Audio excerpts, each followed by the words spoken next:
Self-described bedroom pop purveyors Beach Fossils are back in 2023 with a new album called Bunny. I gotta say, it's pretty damn good. It's also not what you might expect if you're a longtime fan of the band. Today, I'm gonna dig in, share what makes this album different and great, and show you my copy on baby blue marble vinyl. We'll start with the music, and for that, we need to go back a decade or so.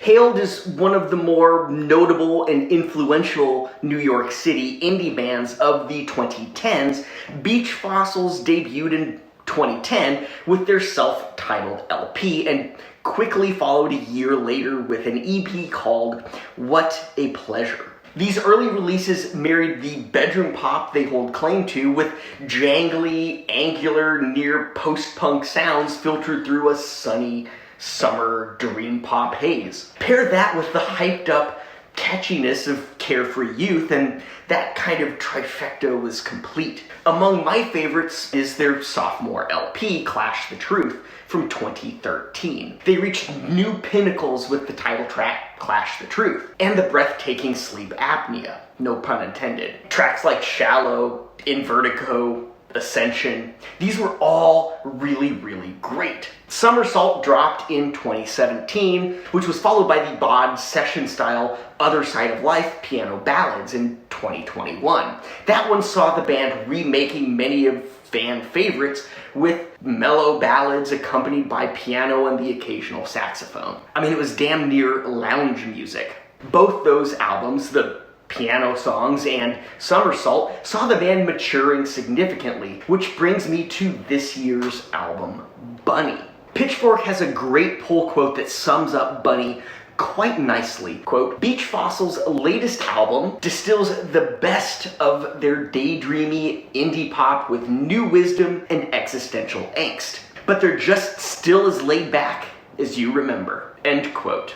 Laid back, yes, but much of that angular element that truly started disappearing around Somersault, not even disappearing, just morphing and changing into something a little bit more subtle, continues to fade in favor of heightening the dreaminess. This sounds like growth. It sounds like maturity. There is a lot to unpack here. Frontman Dustin Pacier, I never know if I'm butchering his name. He still has call-outs familiar to the band's origins, but with commentaries on fatherhood, lamentation of life on the road, and within it all, Beach Fossils flirts just enough with the sounds they created throughout their tenure as a band to nibble at your ear a little, teasing you with just enough to grab your attention and refocus it back on the band again. It's just enough of a call-out to keep it distinctively Beach Fossils while progressing into something a bit more middle-aged.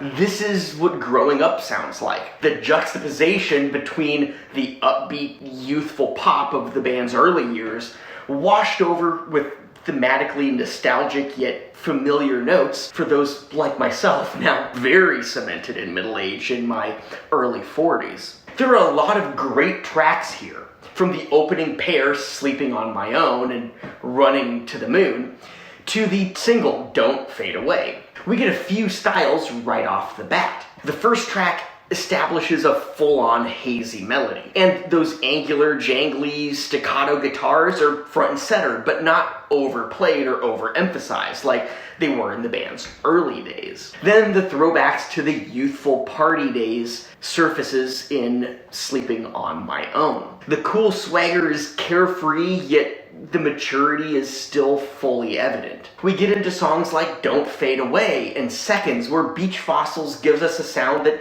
would fully have been at home on Clash the Truth. Contrast that with Dare Me and Tough Love, which call back to Somersault. One of my personal favorites is Just Like the Setting Sun, on which Dustin reminisces about youthful ideas surrounding connection, loneliness, and reaching that tipping point of anxiety, overwhelm, and burnout. There's a depth that was always present, but never quite so apparent here and throughout Bunny that that caught me a little off guard, in a good way. To sum it up, I'm quite enjoying Bunny, much like I quite enjoyed Somersault. It's good, solid bedroom pop that blends in elements you don't often hear from this subgenre. That makes it unique. Bunny sees the band progressing and maturing in surprising ways I didn't think were possible. However, I'm not sure it quite hits the pinnacle of Clash the Truth. Alas, Bunny is great in its own way, and I'm sure it'll continue to grow on me as the year continues. Check out